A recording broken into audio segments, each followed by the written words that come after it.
عن أبي زهير أمارة بن رؤيبة رضي الله تعالى عنه قال سمعت رسول الله صلى الله عليه وسلم يقول لن يلج النار أحد صلى قبل طلوع الشمس وقبل غروبها يعني الفجر والعصر رواه مسلم وكما قال عليه الصلاة والسلام।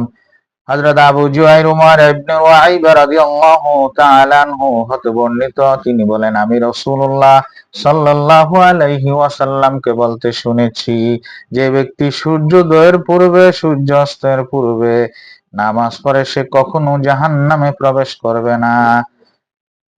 ইয়ানিল ফজর ওয়াল আসরা, অর্থাৎ ফজরের নামাজ এবং আসরের নামাজ। রাওয়াহু মুসলিম। আল্লাহ রাব্বুল আলামিন আমাদেরকে যেন 5 ওয়াক্ত নামাজ আদায়ের তৌফিক দান করেন।